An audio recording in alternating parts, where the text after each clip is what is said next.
I've got a confession to make. I need to get this off my chest. As a business owner, we all make mistakes.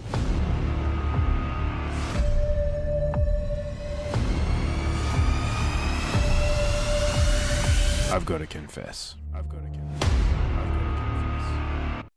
And we are live. Mr. Kim Barrett, thank you so much for joining me on another episode of Confessions of a Business Owner.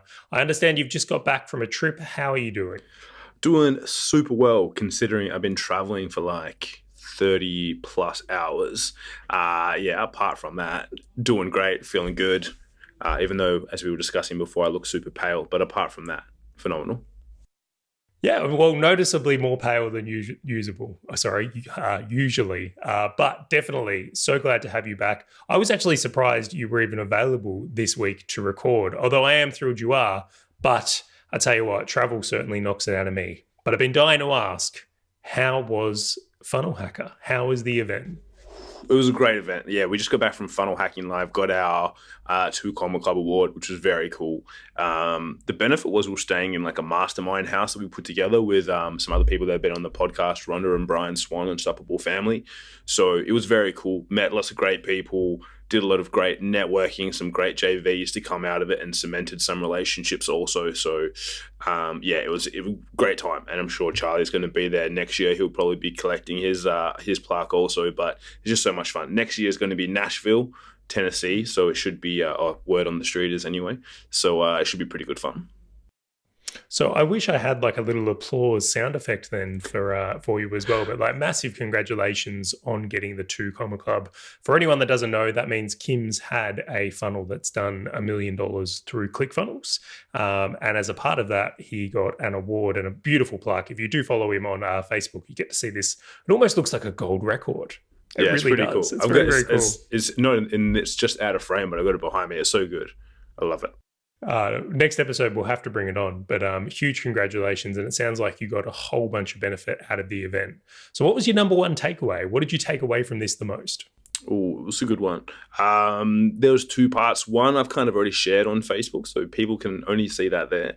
But the other most important one was all around building culture. They had Lady Boss, the guys who created that, and they went through creating a culture for basically your prospective clients and your clients, and I think it was like a 5 to 7 part process for that. And that kind of hit home a lot on a lot of points for me. And I was like, I've tried to do it before, and I've seen so many people do it well, and they've never been able to articulate how it's happened. It's just kind of like who they are, and it's worked for them. But she broke it down to some really good, succinct steps that I'm looking to implement straight away. So I changed my group name, changed a few things, and just started to adapt and adopt different strategies with my my audience, or my people, if you will, my tribe. So I'm really looking forward to rolling that out. So that's one of the big things, and that was kind of like day 1, session 1. So that was really cool to have that straight off the bat and go, oh, cool, like that hit home for me. Awesome. One of the things I find fascinating, like as we get further in business, like how much more of an emphasis we seem to be putting on brand and culture. And I think it's funny, Lynn Padetti, my business partner, said it best. She goes, like, we've been in business for a while now. And she goes, it took us this long to realize that a logo is more than a $5 thing on Fiverr.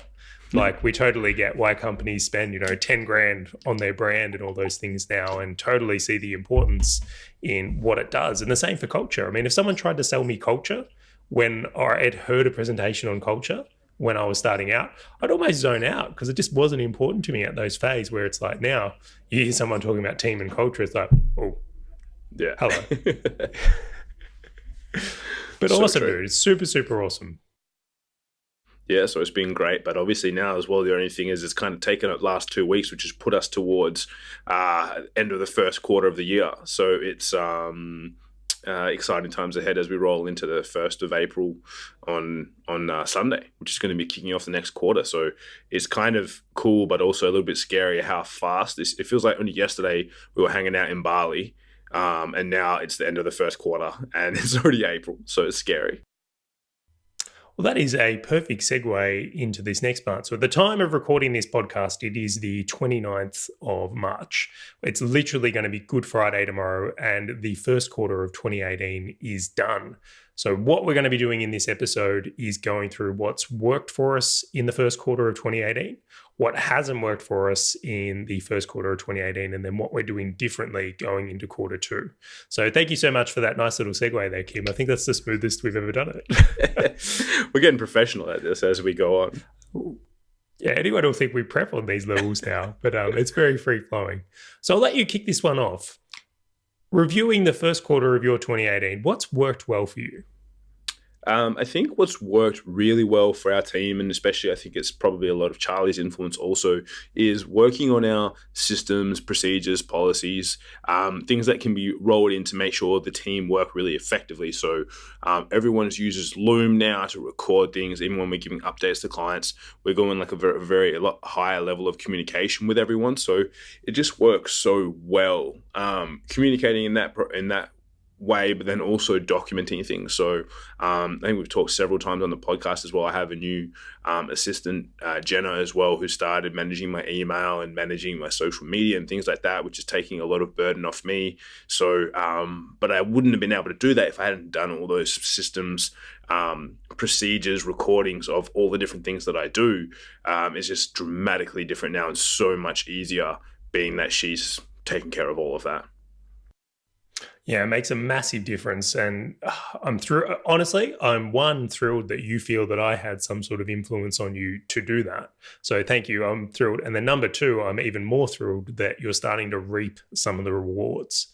Because I think anyone that goes into that path of systemizing and gaining leverage through team and system and all the rest, in the beginning, it's more work, like because you have to make all those systems and everything but on the other side of it, it's much less work. And that can be that little annoying step. So I think that's an absolute winner. Great to see it's kind of paying off from there. Yeah, and it was kind of funny because today being Thursday before Good Friday, a lot of our assistants that are overseas, they have like I think it's like a religious holiday today and tomorrow, but they don't really do Monday. So I woke up this morning, I left my emails for a while, and then I I didn't look at them, and then I was just waiting for an update. And I said to Christy, I was like, "Oh, what time is everyone on today?" And she's like, "Oh no, they're all off." I was freaked out a little bit. I was like, "What do you mean? Like, so like I have to like check my own email today? Like, what is this? Who have I become? What's going on?" I tell you what, we might have to do an episode just on that topic at another point. But there's a lot of things you've got to take into consideration when you work with overseas teams and different religions and cultures and things. Like there are a lot of things that need to be put into consideration, even just with time zones. So that might even be a future episode, a little hint on that one. We'll have to note that one down. Yeah, definitely. So it was interesting. So, but it's overall been one of the best things I think for this year so far. Brilliant, dude. Brilliant. And what about kicking it back over to you, Sir C? What's been one of the best things of the quarter for yourself? If I had to sum up what's been working really, really well for me in 2018, there's quite a few, and I'll give a close second. I'll give the runner-up first, is team. Team is the runner-up. So my new hires and how my teams come together to work on some project absolutely knocked it out of the park. I honestly couldn't be happy with them. So that's the runner-up. But the winner of the first quarter of 2018 is measuring. So what I mean is in this first quarter, I feel like I've been able to, or the team as well, and everyone has been able to put in better ways of how we measure the results of what we're doing. And I feel like that's probably been a little bit of a hole. So previously in a month, and I'll give a really good example for this, is that I've always been really big on wanting to know, let's say, how many leads and sales are coming into a business, and then it's also big on my P&L and cash flow report. But what's been a really good shift in 2018 is making use of dashboards to be able to get kind of a whole next level of insight and into the optics of the business in general. So I would definitely be going with measuring. Measuring's been the win for me. I love it. And yeah, we've seen so many. I think 1 or 2 episodes ago, we were discussing it and going through some of the stuff you were putting into a dashboard. And obviously inside the association, you've been sharing some stuff, and it's just so good and such a high level of insights. And obviously you've rolled out dashboards for this podcast and several other things also, which is just so cool. Yeah, so I want to kind of go into the effect of that a little bit. So what having a dashboard's nice and getting data is nice, but how has that actually made a difference? And I'll have to credit this one to Mike Rhodes. So when I was learning, Mike Rhodes is the guy who I essentially learned Google AdWords off. Big shout out to Mike. If he's probably listening to this, I'm sure we're, his number one podcast. But one of the things Mike used to be really, really clever with is the way he would describe that when you get data, what's actually useful is what you can turn that into. So numbers for the sake of numbers, or seeing, how many impressions or how many clicks or how many episodes of the podcast are being downloaded, is actually useless unless you know how to formulate that data to make decisions with. And it's really stuck with me. And this is where dashboards have kind of brought it up, is that we're able to get data on a whole range of things. And I'll give you a really good example. With this podcast, we can see which episodes of the podcast get the most downloads and interaction. And then based on that, we can then make better decisions. So for instance, if we do an episode on team and that gets the most downloads, we can go, well, hang on. Based on real data and what we see, we should do another episode on team. That's what our audience wants to see more about through from there. So I've had this really interesting way in which I've kind of gone, what insights and what information am I collecting? And then on the other side, how am I using that to make better decisions? So made a huge difference in how we're collecting the data and then making better decisions in the business or the podcast or what we focus on. So true, because there's no, as you said, there's no point in getting data or information if you don't do anything with it. Like the same, and obviously, it's always interesting. Like your partner, Bianca, is has a CFO service, and it's like everyone gets their P&L every month. And they're like, oh, cool, but they have no idea what that means, what to do with it, what actions to take based on what's there, which is always so interesting. And I think it's having numbers for the sake of numbers or dashboards for the sake of dashboards is kind of superfluous if you don't actually do anything with it. Like there's no point in even having it. Yeah, so this kind of brings into the next side of it, is what makes this stuff really interesting. And it's again, and I'll use the P&L as an example, is when you get a P&L report, do you know what actually makes a P&L report useful? This is a tough question. I'll see if you get it. What makes a P&L report useful? Actually understanding a P&L report? Well, that's part one of it. But as part two of it is a point of comparison. So what I mean by that is, I'll give you a really good example again, is if you have a P&L report, what makes that P&L report valuable or useful from a data point of view is having another P&L report of the previous month to compare it to. So it's how does this P&L... same period last year also, right? Awesome. Pick your date range. Pick what you're comparing it to. But again, this has been this whole thing with measuring. I think that what we've been able to bring in to the company is going, when we get all this data and when do we get these reports? Number one is making sure that we have an insight we're trying to form. What are we trying to learn from this data? Yeah. And then number two, how do you decide if this data is good or bad? Is you've got to have a point of comparison. And it's got to be kind of either against an industry average or against another episode of the podcast or against your previous month's P&L. And the more I do that and the more I focus in on that, the better things seem to come and the better decisions we seem to be making, and all the right things are moving in the right direction. I love that. That's awesome. So good. It's definitely something that's one of my, probably, I'll add to my what we're going to do better next quarter is that. So that'll come into the next bit, but that's been essentially the essence of my quarter one, is definitely the measuring. So I'll kick on over to the next part of it though. So we both kind of discussed what's gone well here. Now the truth bombs come out of what didn't go so well, Kim. So what hasn't been necessarily the most fun or enjoyable in the first quarter of 2018? Good question. So it's I've obviously had some team changes, which we discussed at the end of 2017, changed into it. Now, being just gone away for a period of time, lots of things identify themselves. As I think we said, one of the benefits of going away is you identify kind of what holes or leaky points there are in a business that still need to be worked on, especially when I was purposely not unavailable, but making it so that everyone had to kind of fend for themselves, because my current goal is that I will achieve is 30th of June this year, 2018, I will be hands-free. So I was like, well, this is going to be a good little test run. I'm away for pretty much 10 days, including travel days. So let's see what happens. And the feeling I have is I'm still missing one link within my team at the moment to make things properly work effectively well. I know what the hole is. So I feel like that I still have a little bit of a hole at the moment to fill before 30 June comes around to make sure that everything works effectively. So it's a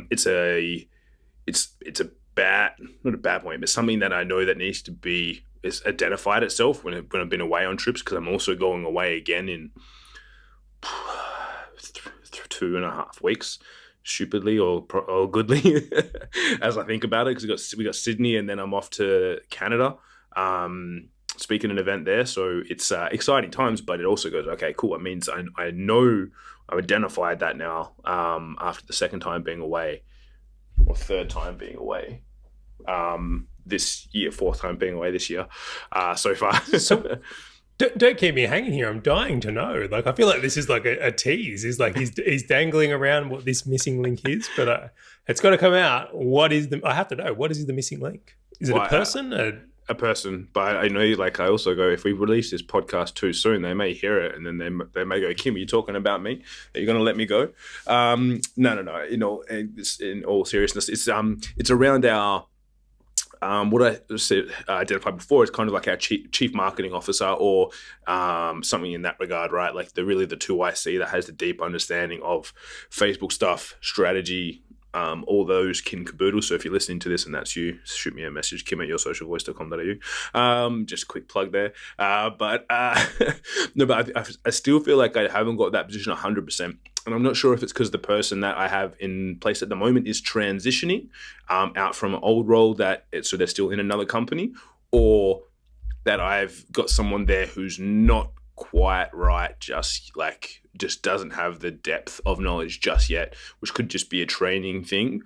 But ideally, I want someone I don't have to train. Again, you know, I'm looking to, I always liken it to other people who have found similar people. So, for example, you've got Lisa on your team, who's amazing, epic, and, you know, she's, you know, a few nights we've had chats where she's like asking me all my retargeting strategies and how come I have so many pixels on this site and what I'm doing and stuff, like, which is just because I have backup ad accounts. There's no real secrets to that, but she's like, man, you're a master at retargeting, you have 6 pixels. I'm like, no, I just chuck every ad account I have on there in case one goes down, just as a backup.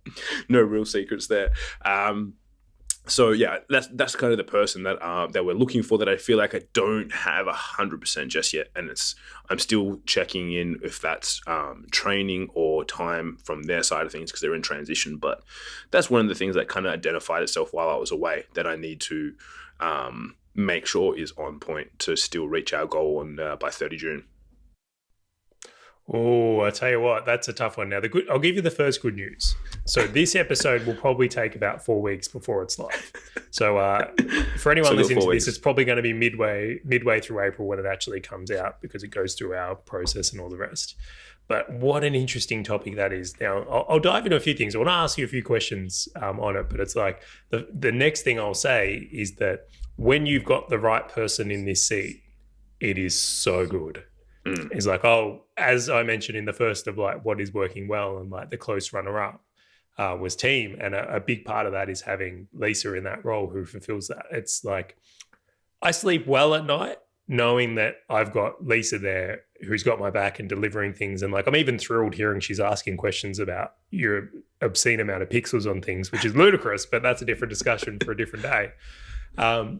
But it can make such a huge difference. So what are you leaning towards? Do you feel like this is a training thing? Do you feel like it is someone that maybe doesn't have the depth of understanding? Or do you feel it's a personality and culture thing? I feel like it is a training thing, but then it's more so to me going, then the next decision is, do I want to spend the time training to get them up to that level? Which I think they could get to, but do I have the time, energy, resources to do that versus finding someone who is already at that level? Because as well, they have high aspirations for what they want to be earning when they come on full time. But I'm like, well, what I'm seeing currently does not equate across the board to that. So for me, that's going, but then as well, like, they also have access to all our training and our mentors training, etc., to get to that level. And I haven't seen them necessarily dive into that fully. So that's kind of where I'm like, in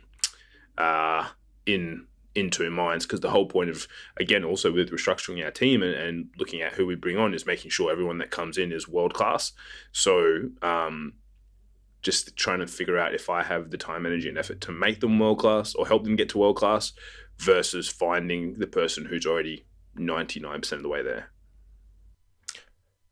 I'll use an analogy here, and like I don't know this person. I'm not trying to do anything from there, but I'll use an analogy that I think is helpful from my experience of working with people and hiring and being, having like I've got a depth of experience in hiring over a number of years in multiple roles, multiple industries. And what I find, let's say your perfect person is a 10 out of 10, okay, and the person who's the worst at that is a 0 out of 10. Now you can turn an 8 into a 10. You can. Through the right habits, the right culture. I completely believe you can bump someone up from an 8 to a 10. But I don't think you can turn a 4 into a 10, if that makes sense.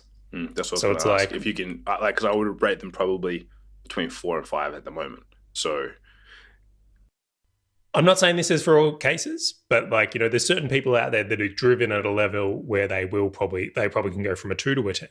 And that's in them to do that. But again, you would have already seen signs of that. You would have, in this time, let's say in your first few months, seen how aggressively they're wanting to develop and the types of questions they're answering and all the rest from there. So when I look at it, is like if someone in the first 90 days is sitting at that 8 and it's just a matter of them getting to a 10, that's likely to happen just through experience and more work. And, as we do more things, we get better at it from there. But on the other side of things, if someone's in that 4 category, it's either they're in the wrong seat or it's just not the right thing for them. Now, I will say this as well. I'll kind of throw something else on here because I think this is an interesting way of kind of looking at it. In several times, and this was a big mistake I made in one of my first businesses, is like I hired someone that was, let's say, a jack of all trades and really good when the business was like 4 of us. And it's like I viewed this person as like someone, as we grew, that would grow into like being, able to handle 50 people working under them. As we grew the company and we got to a size of like 14, this person wasn't a good manager. They were fantastic when it was a team of 4 and we were all in communications from all the rest. But when we got to that bigger level of, 14 on the team, it was clear to me that this person wasn't actually right for the role. So my belief, and again, this is a belief, this is, or we could say my opinion here, because this doesn't apply in all cases, but I do believe people have like bands they operate the best in. Like some people are great as solopreneurs. Some people are great in small teams. Some people are great in like big corporate structures. And being able to see that level of awareness in people can make a huge difference as well. Yeah, so true. Good. I'm glad I got my free coaching session with Charley on this before going forward. So I put a lot of effort and thought into over the years. Again, but I will say this is just like opinion plus experience plus what I've seen work and not work for me. But there's many levels that come into that. And I hope in some way, shape or form, it might have triggered something. They go, yes or oh, no. Yeah. No, it's, So definitely I'm going to have a chat with my GM after this call now. And what about yourself? What's been the room for improvement? Oh, do you know what? I'm actually, I'm a little bit annoyed at myself on this one. I am. It's almost like the knife's in and I'm twisting it as I'm always saying it. Is in the start of 2018 and earlier on in this podcast, I said one of my goals for this year was to do less better. Okay. So it's not about not achieving things, but it was being better at saying no to too many projects, doing fewer things and trying to execute fewer things well at a higher level. And like, that was one of the themes I wanted to carry into 2018. I think we did a really good job in some areas, we did, but definitely I overexpanded in some ideas and things, and a lot of energy and consumption of my time has been wasted on a few projects. And I look at that and go, if we had not spent any time on those things and just injected it into the things that are working for us, the first quarter of 2018 would actually been unbelievable. So overexpanding and overcommitting to too many things is definitely what did not go well in the first quarter of 2018. Nice. I think that's so important, as you said, and I think that's for everyone. But obviously you said it as one of your KPIs, right? Was that for the year? So twist. Oh, thank you, Kim. Thank you for that. Man, there's no point setting and tracking numbers if we don't do anything with them, bro. I've got to hold you accountable. But yeah, I think it's very interesting because I think it's so many people it's very easy to for all of us to say it when we have it and we set our things and it's like something comes up and you're like, oh, just a little bit, like, you know, oh yeah, of course I'll take that on. It's like when someone comes around and they're like a box of Ferrero Rochers, you're like, even I'll just have one. Just one's not bad. One's okay. Yeah, one's okay. Everyone had one. Everyone had one Ferrero. 12 boxes of Ferreros later, you know, away you go. No, but it's good that you identified it though, because I think it's so many people they'll identify it in December. Oh wow, I shouldn't have taken on those 97 other projects. But at least you've caught it at the end of the first quarter versus the end of the year or end of 10 years or something like that. Well, I even look back and I wonder if you can do the same here. Just imagine, I don't know about you, and do you know what the culprit is? This is what I dare you to do. Go into your like GoDaddy account or whatever you get your domains on and look how many domain names you've bought for projects that you were going to take on that now don't exist. So this is like the moment of truth. Is like I logged in, I don't even want to say the number, but I've got a reasonable amount of domain names. And this is the city of broken dreams. This is the city of all the projects and energy I've been consumed to things that I just didn't have the capacity for. It didn't make them bad ideas, but it was clearly like showed me how much energy I've put into things that shouldn't have been even looked at. Yes, very true. I also have lots of domains. Oh, that's why I'm like, I don't want to do that. But it's funny though, because I keep seeing the ones come up for renewal and I'm like, do I own that domain? What even getting emails is like, this is due for renewal in 2 months. I'm like, what was I even thinking? What does that name even mean? So yes, I'm definitely with you on that one. I've definitely been a culprit of that in the past. Now I have bought some new domains this quarter, but they've been for current projects, just restructured slightly. So I was hoping you were going to bring that up. I also have, we're being honest here. New domains, I definitely have some as well in the first quarter. Well, let's just if you can, just because I feel like it would be fun. What's your best domain that you bought this quarter? What's the best name? Well, do you want the funniest or do you want the best? I want the best. Oh well, like what you perceive to be the best name, albeit as long as you can say it because it's not going to conflict with anything that you still haven't released or something. So I own this domain. All right. So in the start of the year, I had a few people approach me and ask me for banner ads for their Facebook ads. So they wanted to use my designer to get some banners made. And I thought, I'll get a bit of demand here. So I literally bought the domain name banneradempire.com. And as a little side kicker, I was going to have a little thing churning over in the background that was people could order banners and get one of the outsourcing angels team to pump out Facebook ad banners. Nice. I like it. Even saying that. That's a terrible idea. What was I thinking? It's great. Great domain name, though. Great domain. Of everything. If you guys see anything that ends in Empire, just assume Charley owns it. When you do I have a few. The web lookup, it's like, Charley Valor owns that as well. Well, I think mine is pretty cool. So I own Certified Baller or certifiedballers.com.au. So I feel like that's an asset. That's brilliant.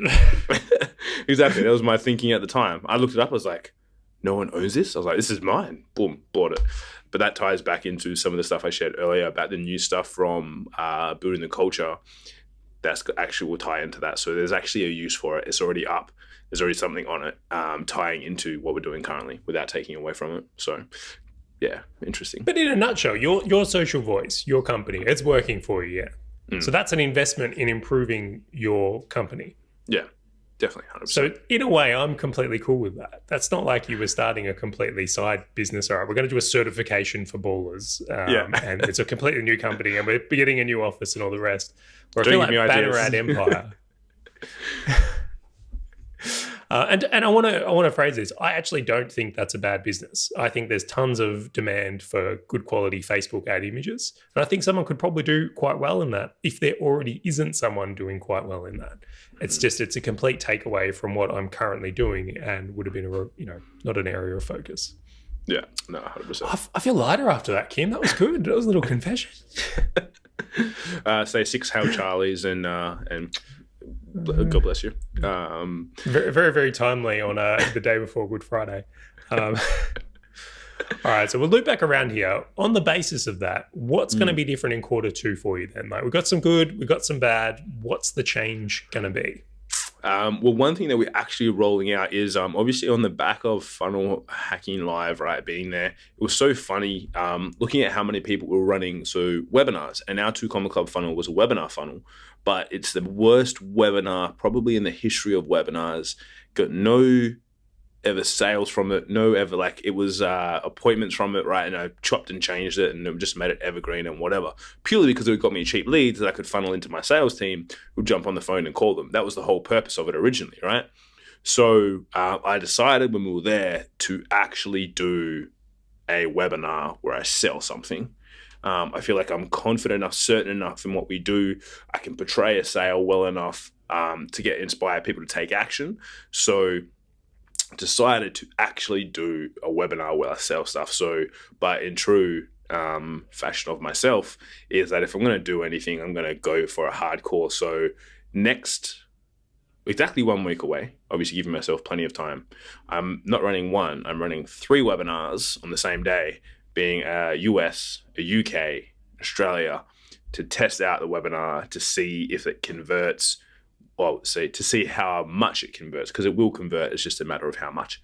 To see how it converts in separate marketplaces. So I'm going to roll that out and actually start to have something that, and I've said I'm committed to well enough. If it has to be live, I'll do a live webinar every 2 weeks. In either each of those locations or whichever one performs the best, if it outperforms by far, and roll that out and actually have something that will bring in sales that doesn't require a sales team is one of my goals, is to increase that efficiency, because just speaking to some people there, I'm like, considering how either poorly they do or like the way that they couldn't run it, they don't even have traffic and they're doing it. I'm like, I really need to fix my webinar, because I can get, obviously, traffic and leads is no problem. It's just making sure I do the back end right. So yeah, that's rolling out basically as soon as we finish this call. Ads already done. They're going to be turned on as soon as this finishes. So that's the big one for this quarter, is looking at that. And obviously as well, secondarily, plugging that last spot, because this is my final, to reach my goal, this is the final quarter, right? This is all I've got until the 30 June. So this next quarter has to makes or breaks the goal. Yeah, absolutely. You've got to knuckle down on that one. But I will say this, I think you've actually identified really well an underperforming asset. Because like, of what I know of you, right, I think traffic and leads should be no issue. Just got to put it out there. That's what your company does. If you can't do that, there might be some other issues you got to deal with. But the other side of that is, like, you present and speak really, really well. Like, you've been able to consistently prove time and time again, and even by a sign of how many events you get invited back to speak at, is like, it's a skill for you. And what I love here is that you've gone, well, hang on, let's mash these two together and introduce scalability. So it's like, it's an underperforming asset, but then it plays to your strengths and it scales. So it's like win-win-win. Exactly. And they just got to figure out, what the return on ad spend is. So if I can put $1 in and pull out anything more than probably $1.50, $2, then it's like, cool, off to the races, get as much money as possible that can just pour into that and just see how big it can go. So that's the goal, because that will alleviate a lot of need for a growing team also, if I can fulfill that. And then it just comes down to the volume we want to put into it. So that's why I thought, and it was like, most people would come back and do one webinar. I was like, I'm going to come back and technically doing 4 webinars that day. So that day is all webinars from 8 a.m. to 11 p.m. Basically, it's just like webinars, a few breaks in between. So I'm going to roll that out and see what happens. But I told myself I'm not going to look at the stats until after the final webinar, or actually, sorry, the next morning. So I don't want to know how many sales we've made. Like, obviously, I'll see how many people rock up on the webinars, but I don't want to know anything until the next morning is what I'm going to look at. So it's going to be an interesting, fun day, that one. So it's, I'm excited for that. I like that strategy as well. I really, really like that, because number one is you're going to get a whole bunch of data in different time zones and different cities all up front. I think that's really clever. And I think if you're doing one webinar a week, let's say, it can take too long before you get into flow and all the rest. So I think you're going to shortcut a number of things here. Like, I honestly feel, and I'll just put it out there, you'd be better off doing that every day for a week and just go bang, every time zone every day. And then you can come back and go, well, number one, I'm much clearer at this presentation. Number two, enough people have seen it where we can see what worked in different work. It's a very cool idea. I like it. Yeah, so we'll see. So we'll know that pretty quickly. So I'm sure I'll be messaging Charley the next day, either saying, cool, I've cracked it, or going, cool, I'm very tired now. Let's not record a podcast today. Either way, it's a win. Yeah, win-win. So that's the first. They're the two things for this quarter for me, because it'll also feed my goal of being hands-free. So that's it kind of feeds into the secondary goal to make sure that everything works nice and effectively. So that's what we're doing different. But what about yourself? What's on the agenda for doing things different for the last quarter of the financial year, second quarter of the year? Oh, so this is a big one for me. So I've actually managed to pull something off that's very, very Kim Barrett style, which is I'll come back to in a second. But the thing that I'm doing differently in quarter two is I want to level up my environment. So I've actually got a new office. So I'm going to a new place that is more of like a shared office, if you will. It's kind of like a co-working, but kind of like separate offices as well. It's a mix of the two. So there's some collaborative areas and there's some private areas. But one of the reasons, like my main point of being there, is to be around businesses at a certain level and abstract the thinking they take into how they go about things. So one of the things I like to do to personally level up is start hanging around different businesses, like see how they're solving things, like, you know, what's working for these things over here that maybe I haven't thought about. So that's my number one from there. But I'll loop back to how this is Kim Barrett style, and you'll really, really like this. If you go back to an earlier episode, you'll hear Kim talk about how he did a JV deal for a car. So Kim, are you still driving that Nissan? Yeah, still driving that bad boy around. So Kim managed to negotiate a deal where he would get a car in exchange for advertising efforts and basically things his company can offer to that dealership. Well, I've managed to kind of secure something of a similar nature in this office space in itself, where instead of actually going about it in that environment, I'm actually going to leverage some of the resources I've got and things I've got to contribute to this space so that there's not going to be a financial exchange in that way, which is a really fascinating thing. So I'll go into the details of another episode because I think it is one we'll definitely want to talk in from there. But I don't want to lose the focus here on what's going to be different in quarter two is that I'm really throwing a heavy focus on leveling up the environment I'm in and wanting to see people how they're solving problems in those levels. Yeah, that's so good. And I think it's funny, like you always you kind of forget, I think sometimes as well, when you operate a lot on yourself, like how much insights and potentially how well you're also doing until you put yourself in those scenarios, but as well, what you can take from the different levels of businesses, which again was something I got this week, and going, people that I perceived to be like on a different level to me were asking me questions that I was just nailing in regards to like team and different bits and pieces. And then vice versa, people doing things in completely different industries I hadn't even thought of that I'm like, oh, I'm taking that. I'm going to have that. That's great. So it's I think it's always so important to have and be around, because it just creates creativity. That's really what it does. I feel like it's this massive shortcut that people don't take seriously enough. So I'll be the first to say I think I hang out with too many companies that are online, and particularly marketing companies.